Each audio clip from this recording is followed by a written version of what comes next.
Mojo Já.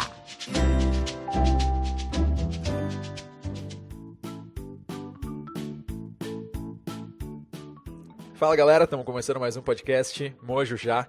Dessa vez converso com o Guilherme e com o Roney, aqui do Senhor Tanquinho, que é um site que à primeira vista pode parecer uma coisa meio superficial, assim, né? Pô, Senhor Tanquinho, a ideia é o quê? A ideia é você ser saudável, a ideia é você ter um tanquinho para mostrar para as pessoas, a ideia é você colocar foto no Instagram. Então eu queria que vocês começassem aí, primeiramente sejam bem-vindos, contando a história de, Senhor Tanquinho, Mojo Já, o que tem a ver essa história toda? E, por favor, cara, aí fiquem à vontade para ver quem quiser contar a história. O legal é que é tudo em dobro, então preciso me esforçar menos para fazer pergunta dessa vez. É isso aí, Rodrigo. Bom, o site começou, acho que o Guilherme pode começar falando essa parte que foi o start de tudo, veio uns 2 anos atrás.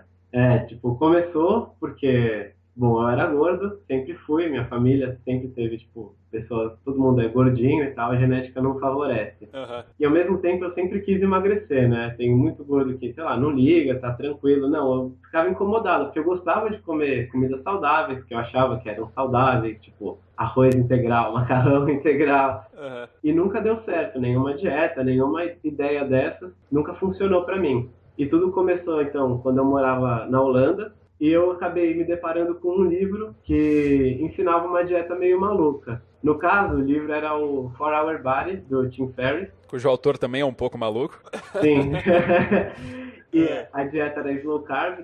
A gente traz mais informações sobre ela no site e tal. Mas eu li aquilo e não acreditei que fosse funcionar, porque ia contra tudo que a gente lê na grande mídia. Mas, como eu não tinha muitas opções, acabei seguindo. E ela funcionou. Eu comecei a emagrecer e vivendo bem, sem perder qualidade de vida, me divertindo, assim, fazendo um dia do lixo uma vez por semana. E ao mesmo tempo que eu fiquei feliz, eu estava vendo os resultados na balança, no espelho, nas medidas, as pessoas comentando. E ao mesmo tempo eu fiquei meio puto, por que isso funciona? E ninguém tá falando isso para as outras pessoas fazerem, é só esse maluco aqui que tá certo. Exato. Eu queria entender por que funcionava e por que não era divulgado. E aí comecei a estudar, a ler, pesquisar mais materiais, até começar a montar na minha cabeça, assim, encaixar as peças desse quebra-cabeça, que é da nutrição, da fisiologia, do funcionamento do corpo humano. E, ao mesmo tempo, o Rony, a gente falava, assim, a gente é amigo há muito tempo, a gente falava por Skype e tal, e eu passei pelos materiais, falei, cara, é um negócio muito louco, você não vai acreditar, ao contrário de tudo que você já viu. Fui passando para ele uns livros, materiais também, e aí ele também foi vendo resultados, não é? Então, exatamente. No meu caso foi um pouco ao contrário do dele, né? Eu sempre fui magrelo, né? Uhum. Era sempre magrelão, chassi de grilo, e sempre, assim, meio, o que eu faço desde que eu entrei na faculdade, né? Lá vai uns 6 anos, entrei na academia também, e sempre nessa de tentando ganhar peso, mas nada funcionando efetivamente, assim, pessoal, chegava na academia um dia, não, toma tal suplemento, come tal coisa, faz não sei o quê. Aí eu tentava, não mudava quase nada. Não, faz tal treino assim, fica 2 horas aqui fazendo exercício todo dia e não funcionava. E sempre tentando, assim, todas as abordagens que eu lia na internet, que me falavam na academia, as coisas mais acessíveis que chegavam até mim, né? E nada funcionava. E aí, então, com o Tim Ferriss, tal, que abriu a nossa mente, e as coisas não precisavam ser só como estavam expostas por aí, que a gente foi atrás de pesquisar outras fontes, ou começou o próprio treino de hipertrofia do Tim Ferriss. Não que eu seja bombado agora, longe disso. Mas mais perto do que eu comecei a academia com 54 quilos. Caraca, meu, qual que é a tua altura? Eu tenho 1,74. 54 quilos, caramba. Era muito magrelo. Então pode parecer assim que agora que eu tô com 71 quilos, pode parecer que é pouco até pela minha altura e tal, mas comparado com o que eu já fui, a evolução nos últimos 1 ano e meio, com essas abordagens não convencionais, foi muito maior do que nos outros 3 anos e meio, 4, com o que tá sempre por aí. Caramba, cara. Meu, primeiro, parabéns pela mudança de estilo de vida de vocês aí. Foi meio parecido com a minha também. O livro do Tim Ferriss foi um dos primeiros que eu li. Tanto que, assim, eu li até mais pelo biohacking, pelas outras coisas de sono e tal. A alimentação eu acabei entrando depois. E pelo site de vocês, eu gostei do subtítulo lá, que é Passando a Controlar o Próprio Corpo, né? Então, pra quem tá ouvindo aqui a gente pode ser na academia, no trânsito, alguma coisa.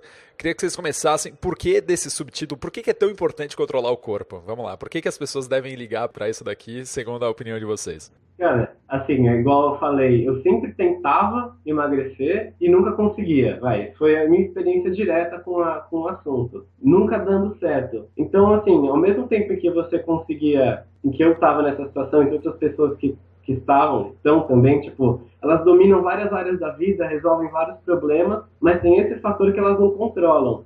Então, o problema não é só que a pessoa, sei lá, ela está acima do peso ou abaixo. Isso não é um problema por si só, se não for uma condição de saúde que causa outros problemas. Acho que o pior mesmo é a sensação de que você é impotente em relação ao seu destino. Você tenta as coisas, não resolve, e está ali uma faceta direta da sua experiência, que é você com o seu corpo, você vive com ele todos os dias, o tempo todo, e você não tem controle nenhum sobre isso. Você é meio que vítima das circunstâncias. Então a ideia do site é justamente essa. Você aqui tem as ferramentas, aqui tem uma série de ferramentas para diversas situações, para você controlar seu corpo, para você assumir o controle da sua própria vida. Então, eu vi lá que vocês analisaram várias dietas, a Slow Carb do Tim Ferriss, a Duncan, a própria Paleo, dieta dos pontos, reeducação alimentar. Então, eu queria perguntar se vocês chegaram a tentar algumas delas por algum período, e se tentaram ou se só foram de acordo com os resultados, o que vocês podem falar sobre cada uma, pontos fortes ou fracos, e qual que se adaptaria melhor à média? Assim, óbvio que a tendência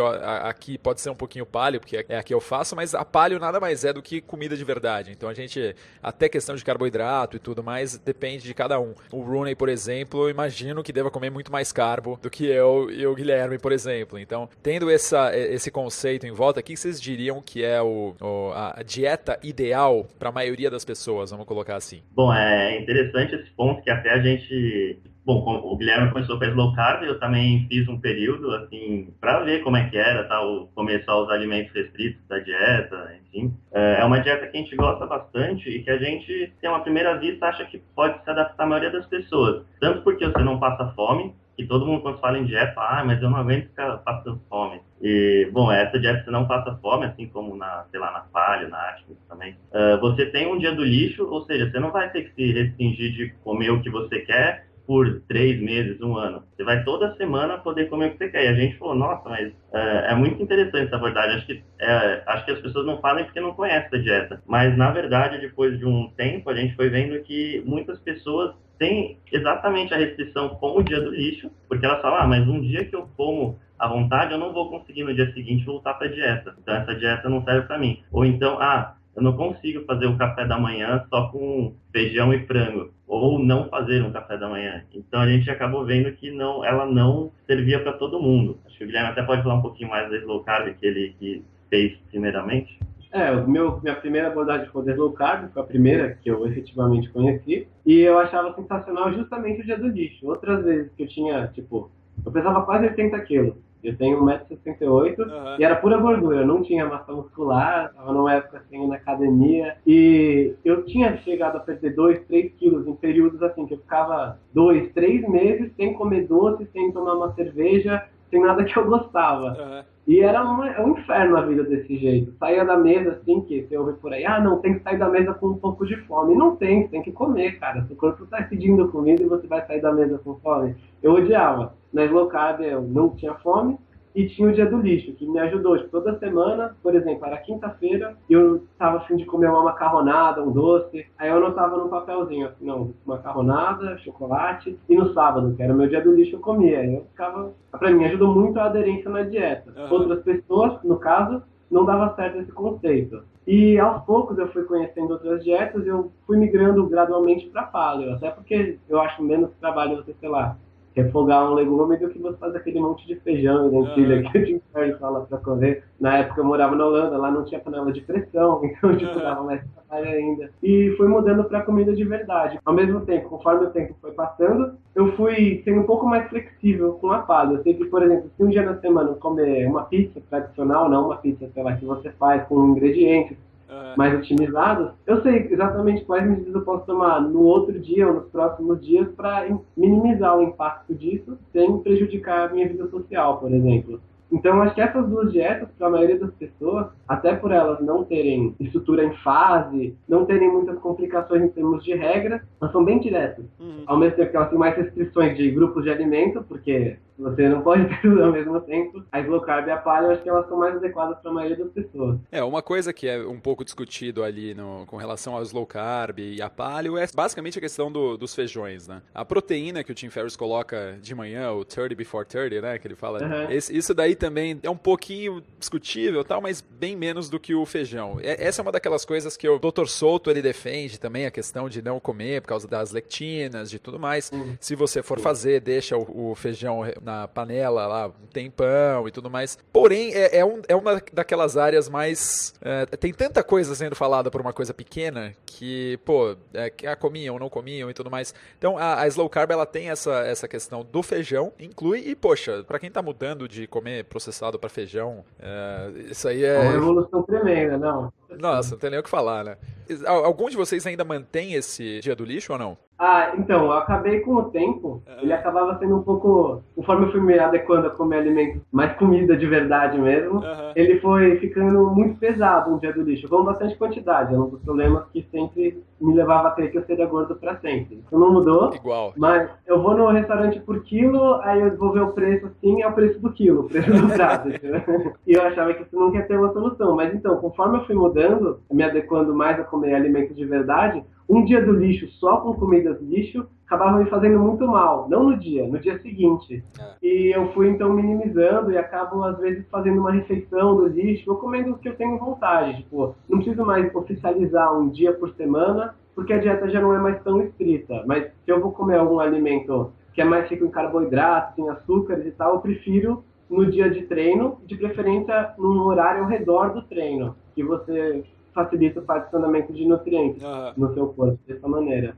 Justamente. Eu também não faço muito dia do lixo, que como eu como bastante carboidrato, aí, que você já falou, então eu acabo deixando para os dias de treino comer bastante fruta, ou mesmo se tem algum doce, como eu treino 3 vezes por semana, então não é difícil segurar isso daí. E dias sem treinos eu faço mais uma coisa mais paleo, assim mesmo, mais com carne e vegetais. E dias sem treino eu como alguma coisa de arroz, se tiver alguma massa, feijão, aí se tiver eu vou mandando. O último ponto sobre o feijão, igual a gente falou do feijão, lentilha, né, os grãos em geral, que tem os problemas dos antinutrientes e tal.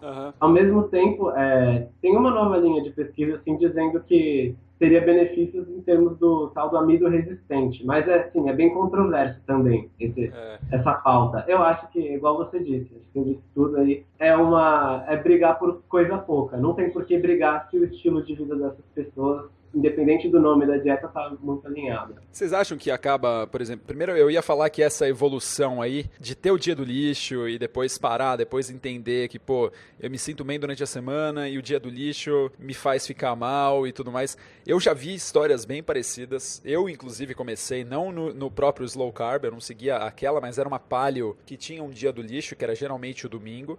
Eu entendo perfeitamente o que você tá falando, porque na volta do sábado, voltando pra casa, eu passava no supermercado e comprava tudo de doce, de não sei o que e tal, pra já acordar no dia seguinte comendo Nescau cereal.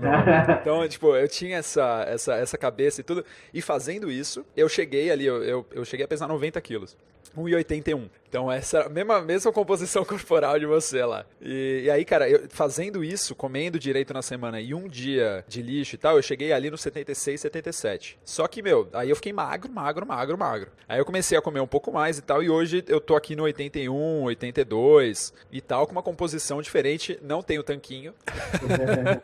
Que até é uma coisa que a gente pode falar, assim, alguém que tá... Porque, obviamente, alguém que tá acima do peso e tudo mais, precisa arrumar as bases, os fundamentos. Aí mais pra frente, algumas dicas um pouco mais... Dicas mesmo de tanquinho, vou colocar assim. E queria falar com relação a exercícios, se vocês acham que também é um pouco parecido com a questão do feijão, tamanha discussão que a gente vê em tipo de exercício, tipo de musculação, o que você faz, corre tal dia, faz 4 vezes, faz 3 vezes. Eu queria a visão de vocês se o mais importante é basicamente seguir um plano de exercício, à risca, quer você tenha dormido, quer você não tenha, você vai fazer, ou você acha que a consistência é mais importante do que exatamente o plano que a gente está seguindo? Eu acho que, em primeiro lugar, o que você... Assim, você tem que seguir... É no mesmo ponto da dieta. Você tem que seguir uma coisa que você não vai abandonar. É melhor o plano de exercício. A gente fala sobre a dieta, mas acho que se aplica igualmente. É melhor um plano de exercício que é bom e você segue do que o plano que é perfeito e você não faz direito. Tim Ferriss. É isso mesmo. Não é? O ótimo é inimigo do bom. Tipo, você busca o plano. Não, mas esse aqui muda isso. Eu fico 2 horas por dia na academia, todos os dias, 6 vezes por semana. Tá, mas se você não tem 2 horas por dia todo dia, você não vai fazer. Aí você tá acabando com as bases desse plano que talvez funcionasse para alguém que tem mais tempo de recuperação, condição de comer de acordo com esse plano de exercícios.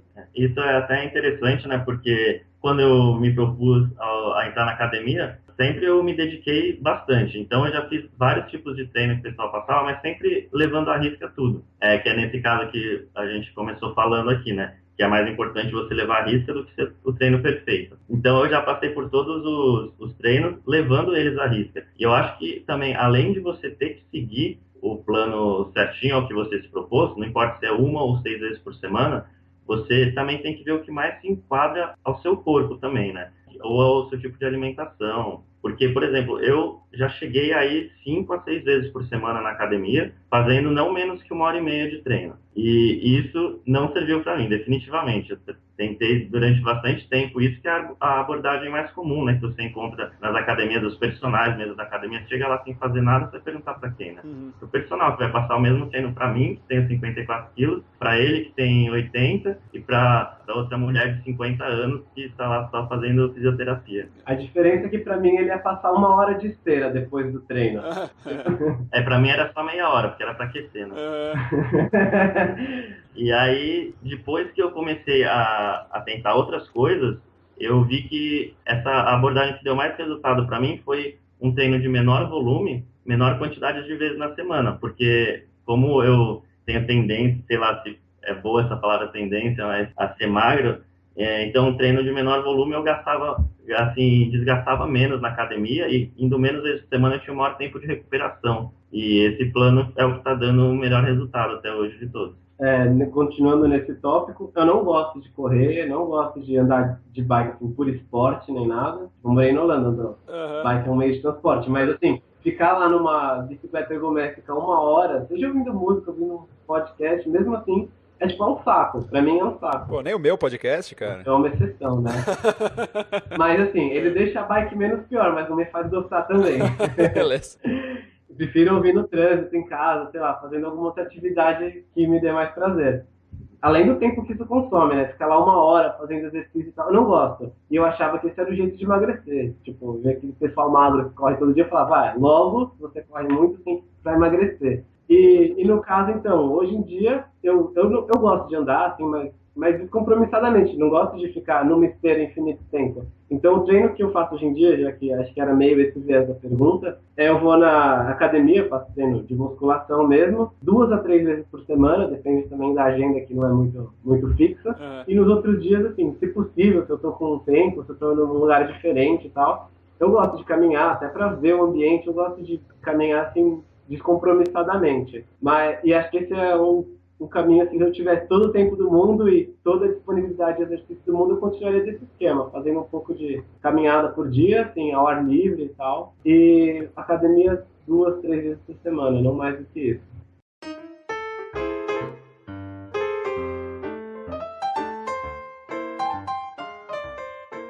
Perfeito, eu acho que o que eu ia falar aquela hora é o seguinte, eu acho que a gente está falando aqui sobre slow carb, sobre o tipo de exercício e tal, seria bacana, eu nem lembro exatamente como é que ele fala lá no livro, mas a gente definir aqui o que é o slow carb, a diferença do slow carb pro paleo, que não é só o feijão, no caso, vocês poderiam fazer?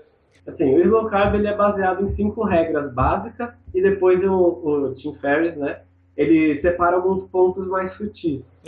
Então, as 5 regras básicas, a primeira é você não come carboidratos brancos, que ele chama, que é arroz, batata, pão, e uma exceção no caso, um ponto sutil nesse relativo a essa primeira regra seria couve-flor, que é branco e é um carboidrato, mas é beleza, tipo, não tem problema com a couve-flor. A segunda, você não vai ingerir calorias de forma líquida. Você não vai beber sucos, refrigerantes, bebidas adoçadas, cerveja, nada desse tipo. Uma exceção é uma taça de vinho de baixo açúcar residual, de preferência no jantar, mas é 1 ou 2 taças de vinho por dia, tranquilo. Num terceiro ponto, você vai repetir as mesmas refeições, que não é uma regra, mas é pensado nesse termo da aderência, de você otimizar a facilidade da pessoa seguir a dieta. Tem mais um ponto, eu acho que é na questão de medição também, não é que ele fala? Para você ter meio de comparação de um dia para o outro, para tá dando certo, você muda um pouco, coloca um pouco mais aqui, tá dando errado, tira um pouco. Esse é um outro ponto que ele traz, não é uma parte integrante da dieta, mas ele também traz nessa mesma sessão, ele traz exemplo até de um homem chamado Phil, que ele não aderiu à dieta exatamente, ele só quis se monitorar. Baseado naquele princípio de se você está medindo, você consegue administrar. Então, todo dia ele pesava, ele traçou meio que uma curva ótima para ele de emagrecimento. Ele tinha bastante sobrepeso, né? Então, é bom traçar aí. Se você tem 1 quilo para perder, essa abordagem não é muito eficiente, por causa mesmo da imprecisão das medidas. Mas no caso, o cara tinha, 120 quilos e queria chegar a 80, 90. Então ele media o próprio peso, tinha um máximo e um mínimo por dia, e todos os dias ele se pesava nas mesmas condições, que era ao acordar, antes de tomar café, antes de beber algum líquido. E quando ele abaixava o peso abaixo do mínimo, ele comia um pouco mais. E se ele ultrapassasse, que no caso não aconteceu, ele comeria um pouco menos. E a ideia era justamente a própria consciência dele ter o que a alimentação fazia com o corpo dele, ou seja, a alimentação ele prestava atenção no que comia, e o que fazia o corpo dele, ele tinha as medidas. E ele foi diminuindo o peso por causa dessa consciência. Para ele, assim, não foi nenhum esforço, mas claro que inconscientemente ocorreram mecanismos que permitiram a ele se alimentar de maneira melhor.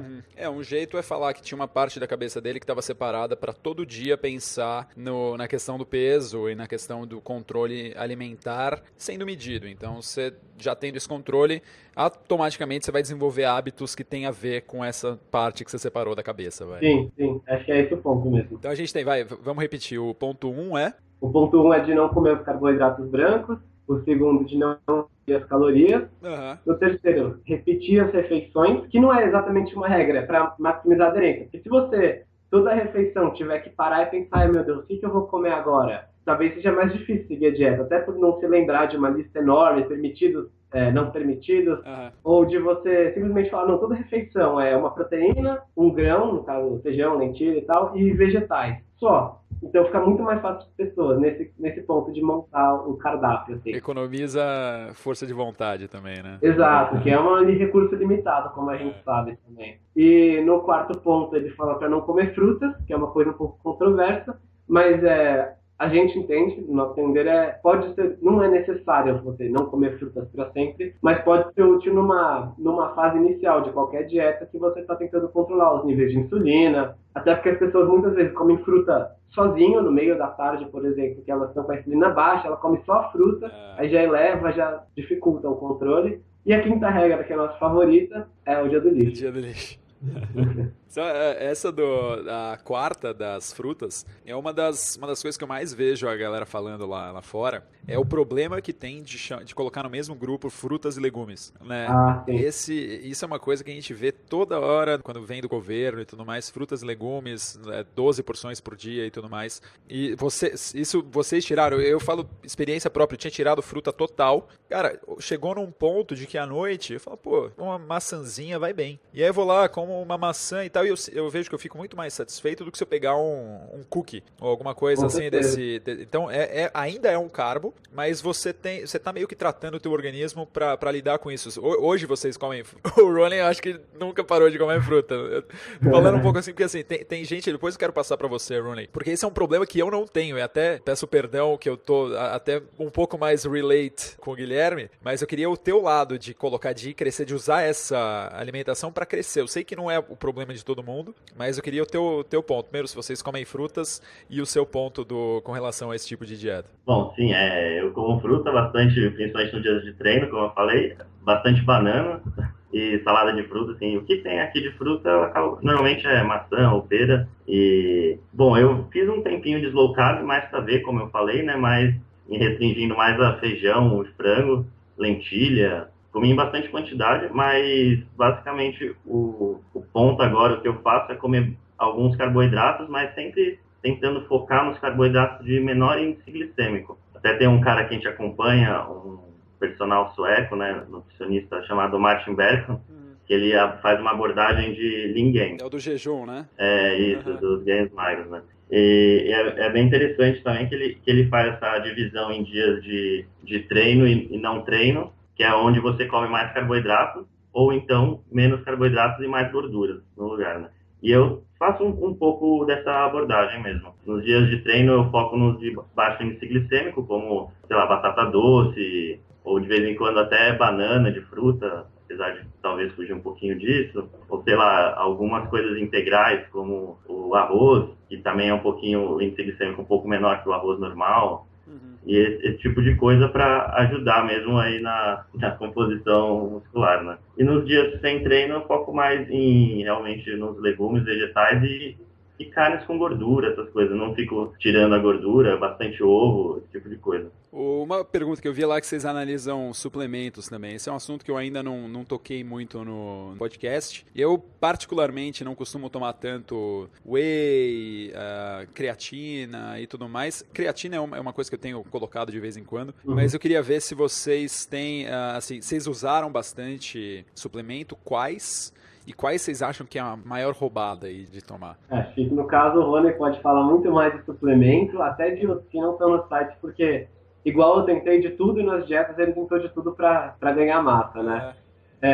E da minha parte eu não tomo nenhum suplemento hoje em dia, tipo, o meu corpo já tem uma predisposição a guardar toda a comida que eu como.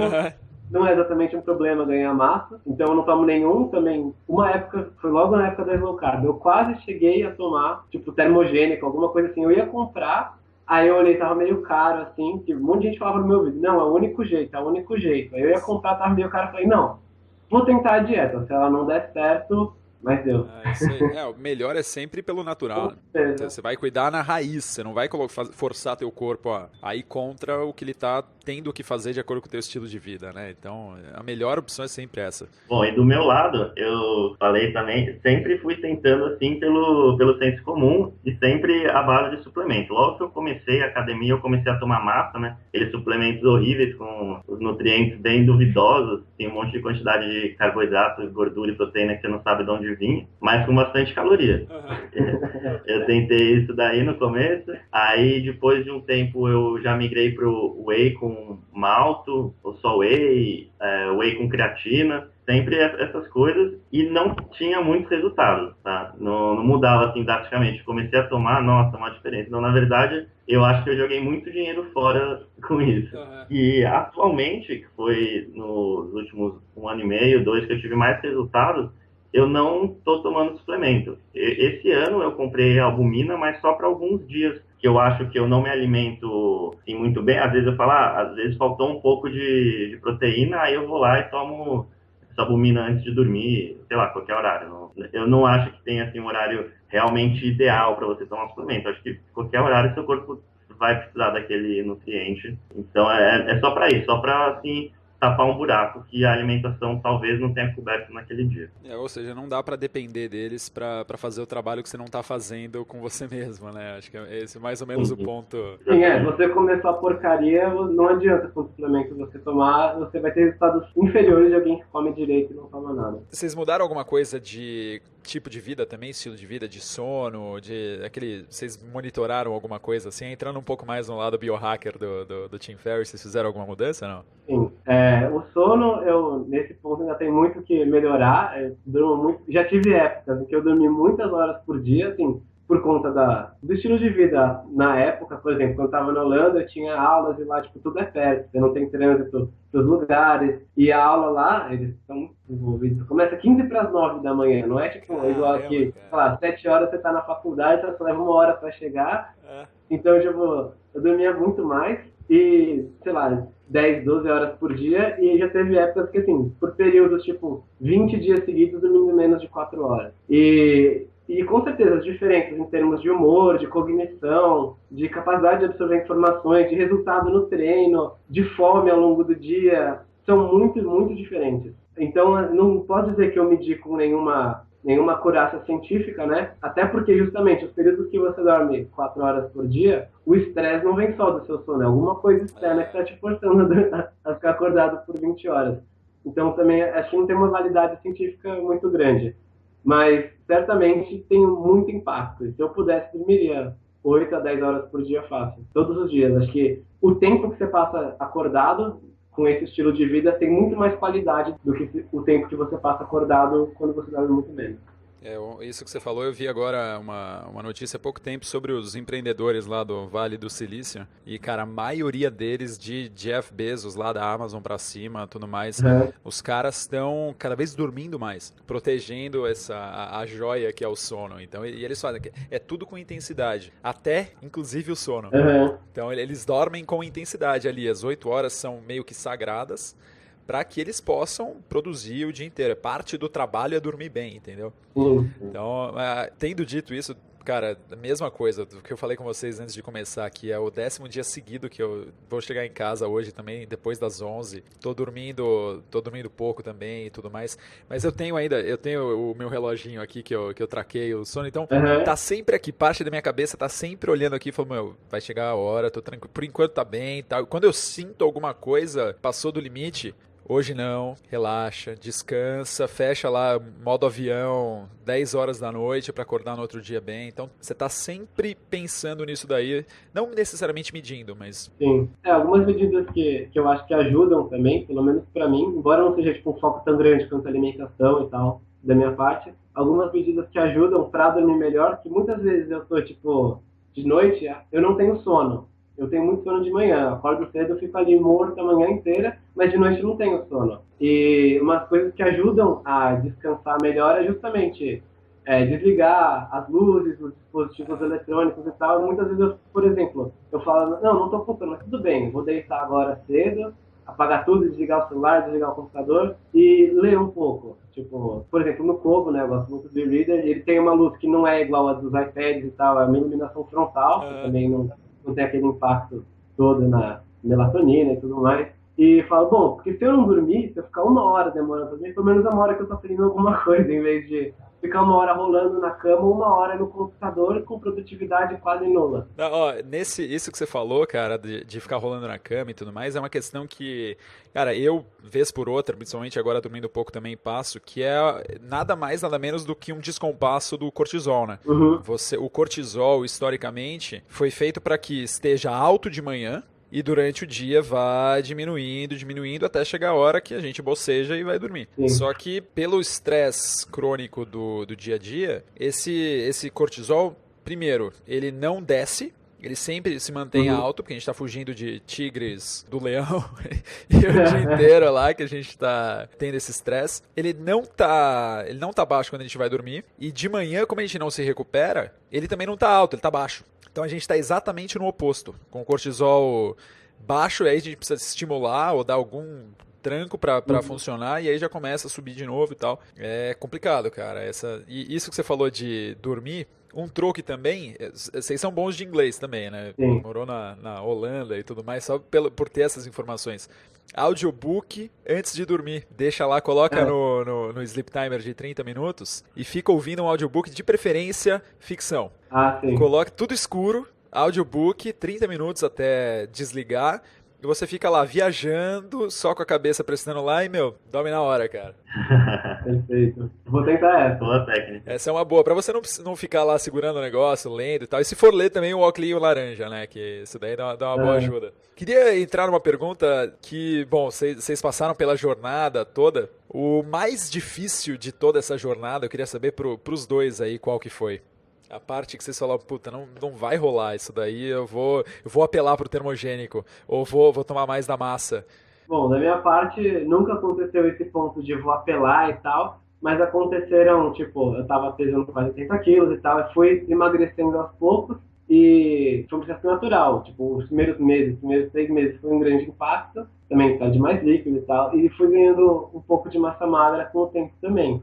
E teve uma hora que estabilizou o peso, assim, em torno de uns 72, 73, que já era assim, eu já tinha perdido mais de 10 quilos de gordura. Só que eu tava ganhando massa muscular nesse tempo. E eu não saía desse patamar, assim, desse platô. Aí eu comecei a tentar, tipo, várias coisas, tipo, tentei dormir mais, tentei... Por exemplo, eu fazia slow carb na época, né, mas já tava, assim, não muito fiel a ela, tava experimentando outras coisas. Eu tirei o feijão, as lentilhas, tentei diminuir o dia do lixo para, sei lá, em vez de fazer 24 horas de dia do lixo, fazer, sei lá, umas 8 horas. Tentei bastante coisa e uma hora, assim, passou. Foi só aquele momento de que, ainda mais porque toda a história que a gente ouve falar de set points do corpo, né, que ele deseja atingir determinado patamar, eu falava, vendo, o set point é esse, não vou nunca ficar tão em forma quanto eu gostaria e tal, mas não, passou. E claro que tem algumas técnicas iguais eu que mencionei, dentre outras, que podem ser usadas para você passar alguns fatores particularmente mais difíceis. E só para complementar, tem muita gente que fala, o difícil não é perder, o difícil é manter. Não, manter é muito mais fácil. Manter é, assim, 100 vezes mais fácil. Seu corpo já está orientado para queimar gordura, seu estilo de vida já é mais flexível. Você aprende, com sorte, né, que você fez direito, você aprendeu alguma coisa sobre o seu próprio funcionamento durante todo esse processo, então você sabe o que funciona e o que não funciona. Então, realmente, para quem fala isso é porque a pessoa não aprendeu nada, tá vendo? Tem feito alguma dieta da moda, alguma coisa meio maluca que não dá resultados duradouros. Bom, e do meu lado, eu acho que isso daí foi meio que cíclico, assim, né? Tiveram várias vezes que eu cheguei e falei, pô, acho que não tem jeito mesmo, eu vou parar de fazer academia, não sei, vou levar mais na esportiva, não tem jeito pra mim. Sempre era assim, né? Quando eu entrei na academia, aquele ânimo de entrar na academia. Eu não tive aquele problema de começar, eu queria muito começar e quando eu comecei, curti pra caramba. Aí, pegava um treino ou comprava um suplemento e falava, agora vai. Aí eu passava 1, 2, 3, 6 meses, e porra, ganhei 1 quilo, ganhei meio quilo, não ganhei nada. Aí eu falava, pô, acho que isso não é pra mim mesmo, isso aqui desanimava, às vezes continuava indo normalmente, ou às vezes dava uma desanimada e diminuía a frequência, qualquer coisa assim. Aí surgia alguém que falava alguma coisa pra mim, eu lia alguma coisa, comprava um novo suplemento, aí era aquela injeção de ânimo, ia mais um tempo assim.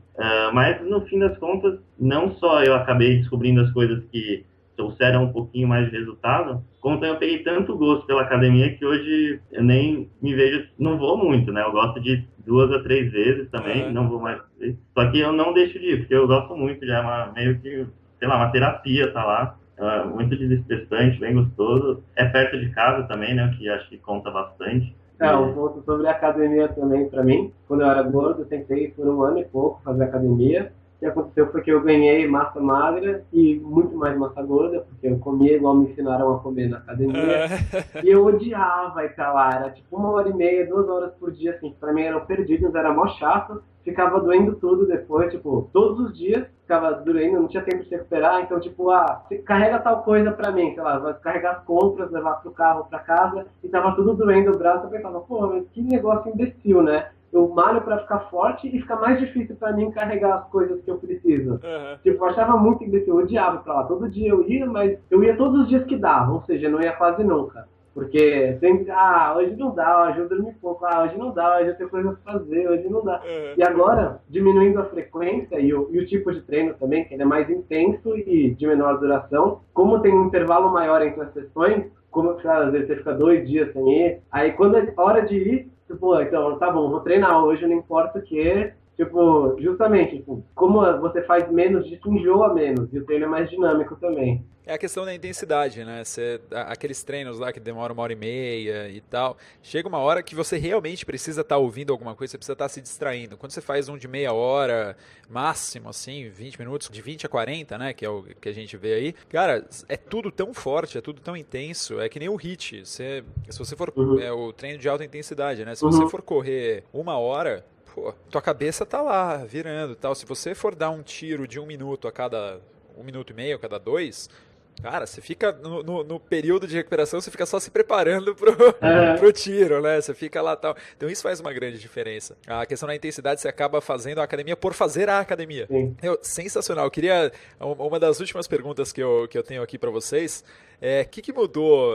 Acho que todo mundo que passa por essa jornada, assim, vai acompanhando, né? Putz, não vai dar certo, cheguei no platô, não sei o que e tal. E aí chega num ponto que, pô, a pessoa que queria buscar alguma coisa já não é a mesma pessoa que alcançou essa coisa. Então, o que mudou na forma de pensar de vocês? E aí, pô, entrando um pouco mais na parte social, eu sei que pra mim isso mudou pra caramba. Então, eu queria saber de vocês na parte social, na parte de, pô, balada, na parte de interação, mesmo respeito.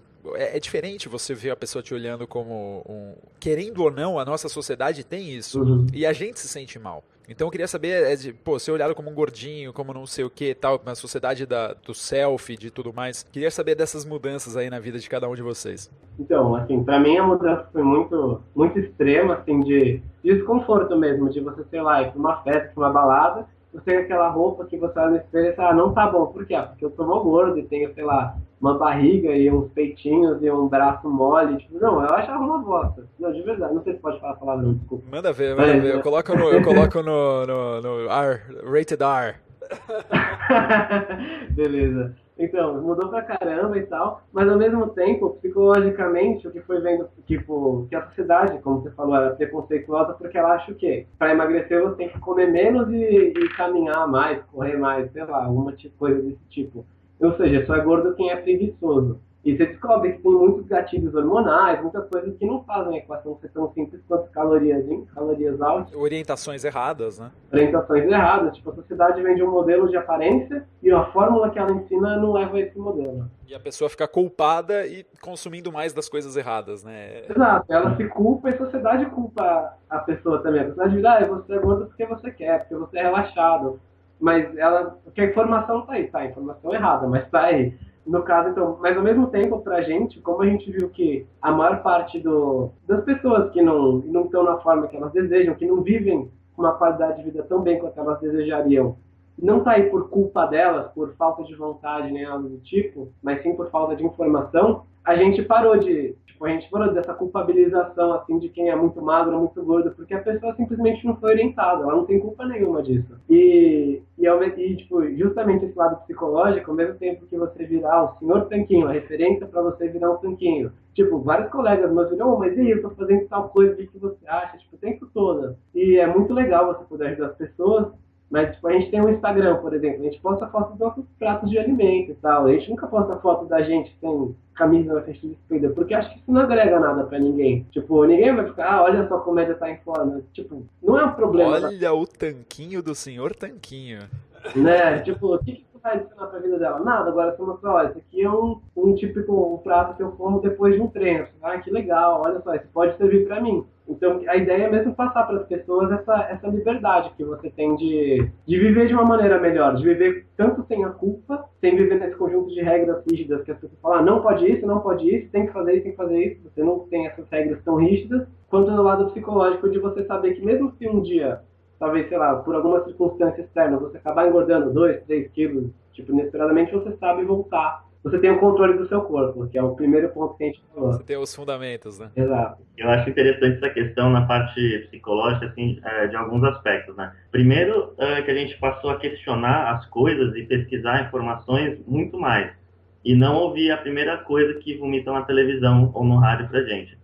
Ou aqueles achismos dos nossos pais de não poder comer carboidrato depois das 6 horas. Você sempre ouviu a vida inteira e a gente começou a contestar esse tipo de informação, sabe? Uma coisa que a gente não fazia antes e se aplica a vários outros pontos da vida, não só alimentação. E isso ensinou pra gente essa parte de perguntar mais, pesquisar mais e mais a fundo. E na questão, e isso também levou a um outro ponto da parte social que você falou, né? Fora a autoestima de se olhar no espelho e estar mais contente com o seu corpo, na questão social que muitas vezes a gente, sei lá, deixava nas épocas mais intensivas de dieta, né? Eu poderia deixar de sair e tomar a cerveja que eu queria, porque eu falava, não vou sair porque lá todo mundo vai estar bebendo cerveja, eu vou querer beber. Ou então eu saía e não tomava o drink que eu queria por causa que eu não posso perder os resultados. Não, você bebeu uma noite ou ficou sem dormir, você perde os resultados da academia de um mês. Nossa, que absurdo isso, como que isso é possível?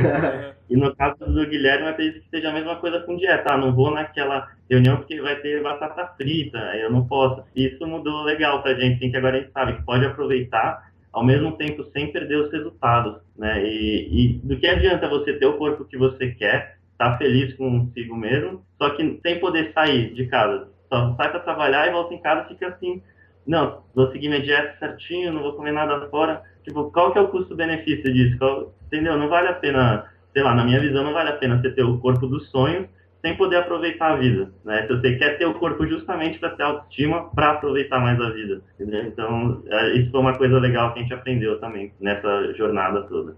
Fique claro que a gente não está falando para comer batata frita todo dia. A gente está falando que se isso acontecer eventualmente, você não precisa se culpar, porque você faz 90% certo durante 90% do tempo e tem resultados muito melhores do que seguindo um guia errado 100%. Eu gosto de falar assim, cara, quando você sai, você tá com os amigos, você tá em algum lugar, tal, depende muito do grupo, depende muito da situação e tudo mais. Vai ter hora que você realmente, se você beber, você vai estar se forçando a beber. Sim. Você vai estar, tô preocupado com o que eles vão falar, com não sei o que, com tal. Aí, gente, aí é melhor. Aí, pelo menos o que eu faço é eu não bebo. Aí não dá, mas Totalmente de acordo. Tem situações, cara, falando a bebida, pode ser a batata frita, pode ser tudo mais. Sim. Tem situações, por exemplo, cara, um dos meus melhores amigos é que esse é um no-brainer, você não tem nem o que pensar. Então, um dos meus melhores amigos de vida acabou de terminar um namoro aí de 5 anos. Aí o cara falou, vamos sair, vamos pra balada, vamos não sei o que e tal. Eu falei, cara, na hora. Fui, levei meus negócios de biohack pra evitar a dor de cabeça do dia seguinte. Cara, bebemos, cara, foi animal. Não tinha nada que eu gostaria de estar fazendo naquela hora que não beber com meu amigo. Com certeza. Então, é só esse descompasso e aí entra o autoconhecimento. Vocês, estão de parabéns, porque isso é uma coisa que se aplica em outras áreas da vida. Esse objetivo de emagrecer, objetivo de ganhar massa, colocar e atingir, você se conhece melhor. É mais esse autoconhecimento faz com que você saiba escolher qual que é a situação que você vai fazer uma coisa, como que você vai agir, seguindo regra ou seguindo o que você quer fazer. Sensacional, cara. Muito legal. É uma evolução mesmo disso aí. A transformação interna, muitas vezes, é muito maior do que a externa. Quem olha assim, igual falar, era gordo e emagreceu, tá? Grande coisa. Mas se a pessoa acompanhar o processo mesmo, ela vê que por dentro, a forma de lidar, igual o Rony falou, com informações, a forma de você pesar as consequências, igual você falou, tem situações que você vai virar e falar, não quero isso, não é bom pra mim, não tô com vontade, não vou fazer. E não ligar pro que as pessoas falam, porque o seu estilo de vida já é meio que o contrário do que a maioria das pessoas prega. E ao mesmo tempo tem situações que você vai escolher e falar, não, é meu amigo e a gente vai sair e não tem o que pensar também. Então, a transformação interna, até na forma de tomar essas decisões, é muito maior do que simplesmente que você vê no espelho um número na balança. E você já tem todas as informações. Como você não fez isso apelando para regras, apelando para coisas de fora, pílulas e tudo mais, você tem o conhecimento de que você é capaz de se arrumar, você é capaz de voltar para onde você estava a partir de uma escorregada, a partir de uma noite de bebida, a partir de uma pizza. Então isso te dá muito mais leveza, te dá muito mais confiança de sair e falar, poxa, eu quero, tudo bem, mais pra frente, nos próximos 2 dias, 3 dias, eu sei o que eu tenho que fazer pra voltar pra onde eu tava, pro tipo de vida que eu quero. Essa é a diferença. E até uma coisa que eu costumo falar com os amigos vocês acham que isso é aplicável a todo mundo? Porque uma das discussões que eu tenho com o pessoal paleo é que a paleo nunca vai ser algo geral, porque depende muito da motivação. São pessoas altamente motivadas e que gostam de aprender. Então você tem muita gente que é programador que segue esse tipo de dieta. Por quê? Porque, meio que biohackear, entender, aprender, os caras estão acostumados a estudar bastante. Vocês acham que tem alguma forma disso generalizar? É uma ótima pergunta. Acho que assim, ao mesmo tempo que ela é virtualmente aplicável a todos, todo mundo pode...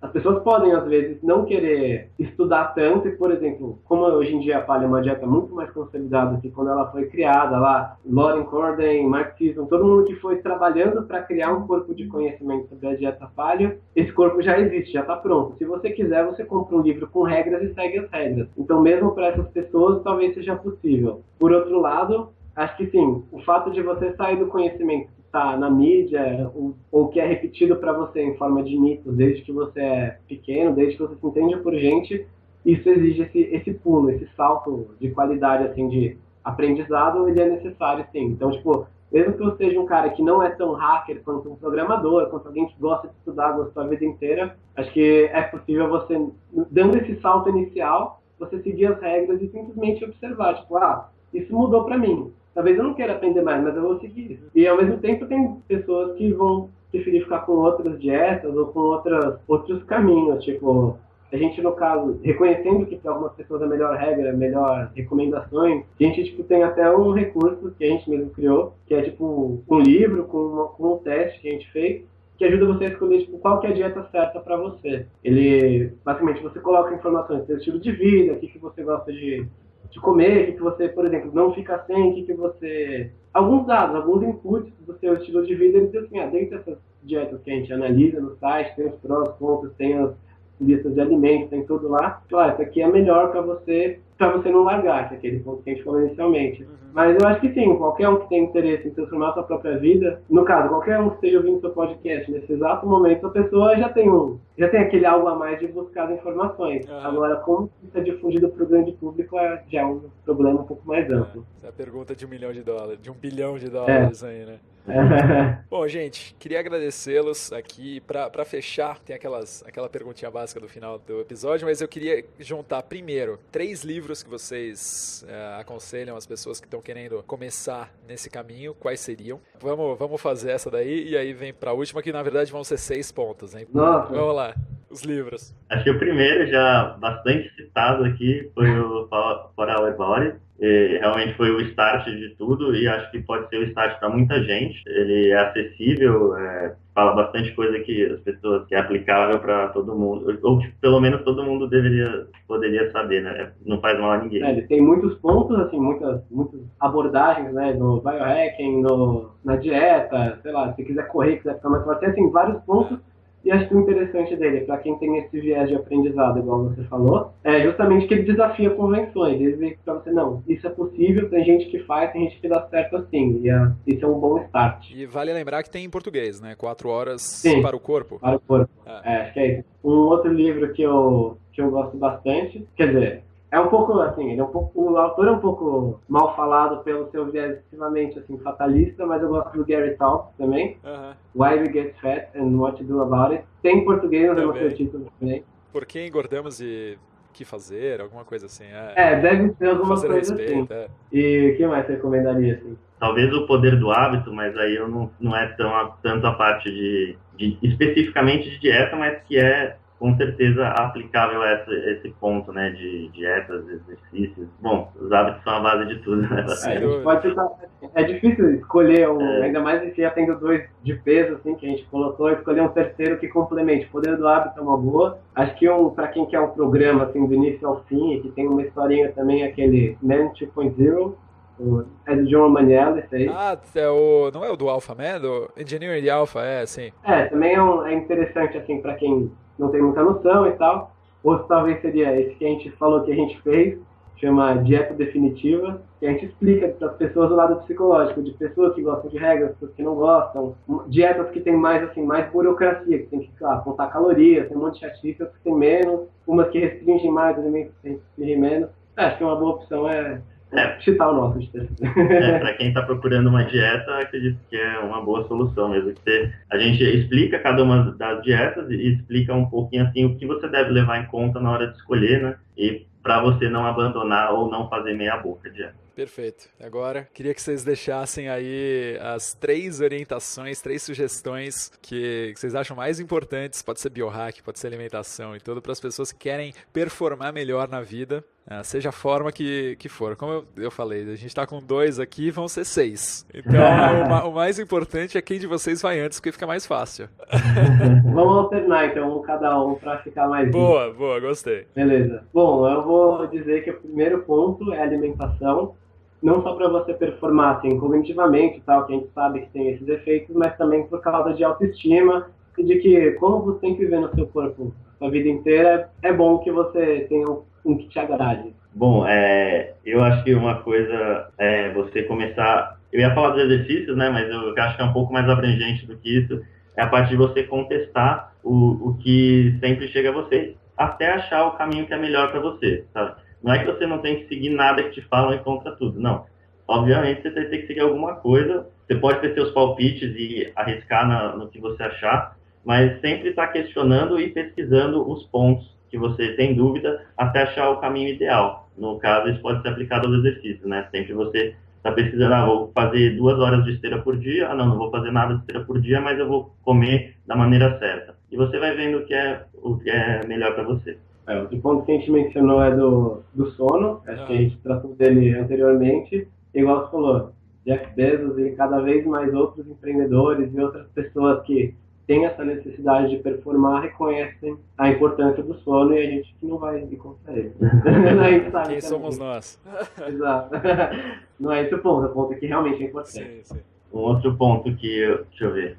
Mas passa ou repassa? Oi. Não, vou falar então de um ponto que, como a gente resolveu, assim, até pela demanda, como a gente falou, a gente acabou caindo por uma parte mais das dietas nesse primeiro ano de site, né? A gente até pensa em abordar mais as partes de hipertrofia mais para frente. Só que uma coisa interessante foi que a gente percebeu que as pessoas muitas vezes buscam a pílula mágica do emagrecimento, né? E tanto é que a gente fez o livro e tal, e a gente achou interessante que muitas pessoas às vezes buscam dietas como a Atkins e a Duncan, que a gente nunca faria pela quantidade de regras, né?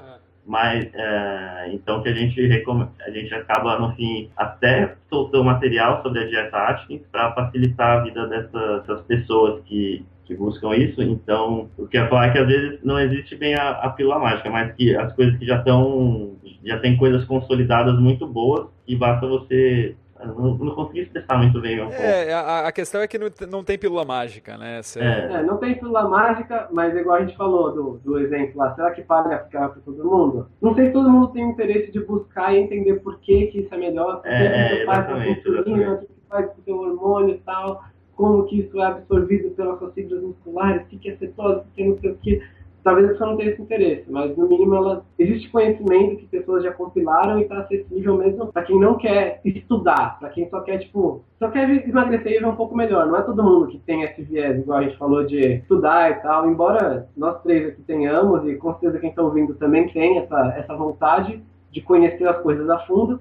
Tem gente que não tem, e eu não acho justo, que as pessoas, sei lá, sejam condenadas a viver num corpo que elas não gostam, que não é saudável, e performar pior, só porque elas, têm essa inclinação diferente. Então, acho que o ponto que ele quis dizer exatamente. Caso não seja o seu caso de você ser um biohacker ou um hacker de qualquer maneira, você pelo menos seguir o que é mais provado e que dá mais resultado. Perfeito. Na verdade, você explicou o dele, né? Então vocês... galera, tranquila.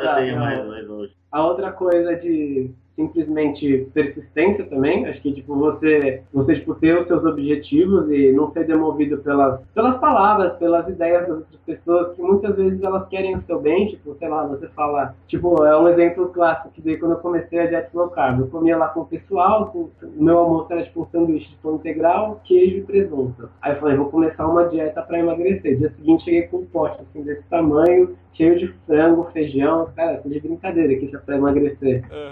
Mas, se eu fosse demovido pelas primeiras piadas, pelos primeiros comentários que falavam, isso não vai funcionar, isso nunca vai dar certo, não, é sua genética, não tem problema, ou, sei lá, você é preguiçoso, tem problema.